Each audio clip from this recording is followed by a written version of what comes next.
Sabemos que todas as histórias de gigantes são rotuladas como mitos e contos, mas saiba que registros que rodeiam esse assunto vão muito além disso. Lembramos que todo o conteúdo passado aqui nesse vídeo são descobertas classificadas, que existem sobre grandes seres que habitaram a Terra, feito por exploradores consagrados, como Fernão de Magalhães, nada mais nada menos que o navegador português que se notabilizou por ter liderado a primeira viagem de circunnavegação ao globo, de 1519 a 1522. Quer queira ou não acreditar nisso, não mudará o fato de que apenas na América do Norte os registros destes seres chegam a centenas e milhares em todo o mundo. Algo que na Idade Média era comum de se falar, mas hoje não é bem assim. Se você adora curiosidades, história ou universo cinematográfico, se inscreva. Eu sou Thiago Rodrigues e hoje nós embarcaremos nos registros históricos esquecidos que afirmam a existência de gigantes entre nós.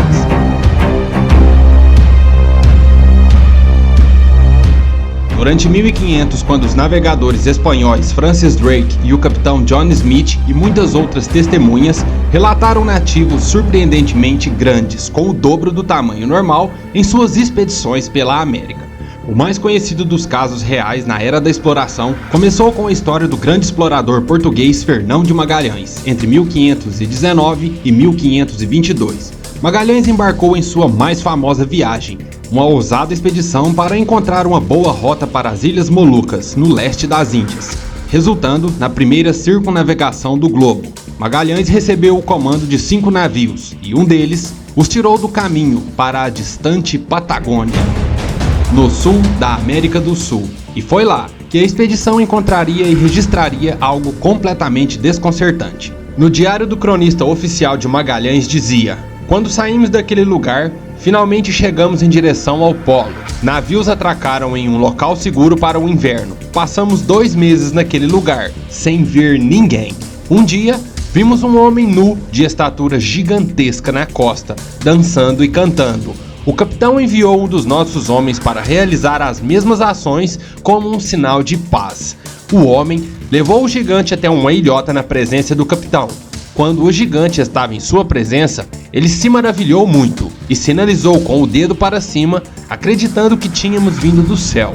Ele era tão alto que chegávamos à sua cintura." Esse relato é extraído do diário do cronista oficial, e essa é a única pessoa acima de todas as outras cuja tarefa é manter um registro preciso de todas as atividades de exploração. Também há relatos do explorador espanhol Hernando de Alarcón, que tentava encontrar um rio que pudesse ser usado para mover suprimentos para as tropas espanholas entre a Califórnia e o México. Hernando acabaria por passar ao longo do Rio Colorado até o Grand Canyon, e durante essa viagem, ele e os seus homens encontraram uma tribo de pelo menos 200 guerreiros gigantes de 3 metros de altura. Os gigantes eram muito agressivos, mas Hernando os acalmou com presentes e outras ofertas de paz. O outro caso é do conquistador Bernal Díaz del Castillo, que serviu a Hernán Cortés durante a conquista espanhola no México. Nas páginas do registro detalhado sobre a conquista e posterior ao colapso do Império Azteca, é uma história sobre uma raça de gigantes que eles afirmaram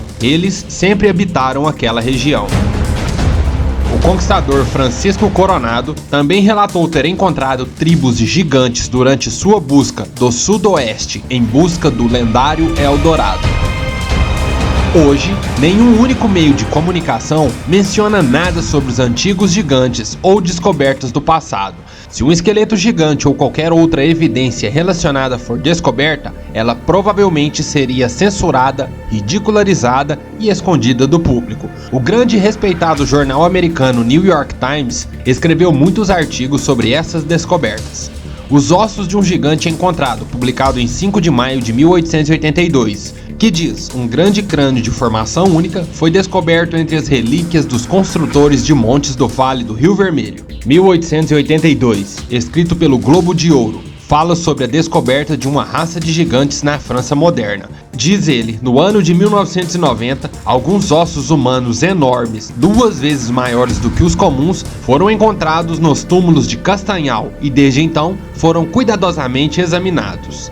Santo Globo, escrito em 1904, afirma: Os ossos e esqueletos humanos de 3,65 metros de altura foram escavados no Nevada. Escavadores de cascalho descobriram hoje, a uma profundidade de cerca de 3,65 metros, muitos ossos de seres humanos gigantes. Dr. Samuel examinou, alegando que eram ossos de um homem que deveria ter pelo menos 3,60 metros de altura. Este artigo, intitulado Quando os Gigantes Vagaram pela Terra, conta as descobertas históricas dos gigantes da época do Império Romano até o século XIX. Aqui é o que ele afirma. O passado foi mais prolífero na produção de gigantes que o presente. Em 1830, um desses gigantes que estava exposto tinha 3 metros de altura, e também o gigante Galápia, trazido da Arábia para Roma na época de Cláudio César.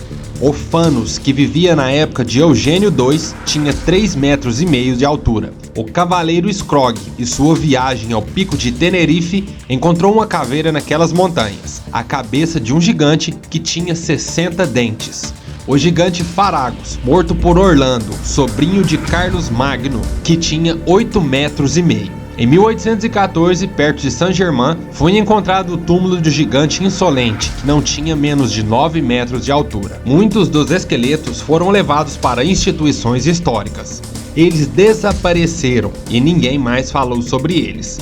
Muitos afirmam que os grandes museus são controlados pelo governo para que a construção da história seja favorável, expondo ou não o que é conveniente a eles. Pois evidências como essa é de grande influência em crenças culturais, religiosas e científicas, algo que poderia impactar diretamente a administração de um país.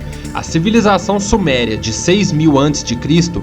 fala de uma raça de gigantes que governou os sumérios, e há muitas representações de um rei gigante chamado Gilgamesh, que governou durante 126 anos. No Antigo Egito, há centenas de ilustrações de gigantes, que descrevem todas as dinastias dos faraós como sendo uma raça de grandes seres, e dezenas de sarcófagos gigantes encontrados, mas as múmias já haviam sido saqueadas. Tribos indígenas da América do Norte falam sobre quando os gigantes costumavam governar, e houve guerras brutais entre eles e os índios norte-americanos. As tribos tiveram que se unir contra um grupo de gigantes canibais ruivos que lutaram até a sua extinção. O nome original de Stonehenge era a Dança dos Gigantes ou Anel dos Gigantes. Stonehenge é o nome posterior, que se traduz para The Hanging Stones, as pedras penduradas. Estruturas megalíticas na qual ainda não se explica como elas foram movimentadas, como a pedra da mulher grávida de Baalbek, do Líbano, de 1.242 toneladas, algo que nem o maior guindaste do mundo conseguiria levantar. No Monte Shoria, no sul da Sibéria, pesquisadores encontraram uma enorme parede de pedras de granito com mais de 3.000 toneladas. Os gigantes também fazem parte da mitologia celta, grega, hindu, budista, nórdica e até mesmo do folclore shintoísta japonês. Havia tantos relatos verdadeiros de gigantes sendo encontrados em todo o mundo e principalmente na exploração da história. Mas tudo isso se ocultou com o tempo, até quase serem esquecidas. Pensando em todas as descobertas classificadas que existem, dinossauros, répteis, pássaros, peixes, plantas gigantes e insetos gigantes, e outras centenas de animais extraordinariamente grandes e que hoje descendem de tamanho menor. Por que não, a espécie humana também não teria essa linhagem? Bom, talvez exista algum tipo de interesse em particular em ocultar essa parte da história. Será uma coincidência que absolutamente todas as culturas e religiões apontem esses fatos? Bom, isso são alguns pedaços esquecidos da nossa história que trouxemos para vocês, pois muitas pessoas opinam e contestam sem ao menos conhecer a fundo um assunto, acreditando apenas em seus livros escolares, escritos pelos mesmos sistemas que colocam o que quer e o que não quer na educação. Até sabemos que parece ser a mais pura fantasia, mas preferimos não concordar nem discordar da opinião de vocês, mas sim apenas reunir e mostrar partes do conteúdo que montam um outro lado da nossa história. Mas isso é tudo, pessoal. Espero que tenham gostado e se você chegou até aqui, então deixe o seu joinha e compartilhe. Assista também a outros vídeos do canal e venha conferir o vídeo de amanhã. Vamos ficando por aqui e até a próxima. Tchau, tchau.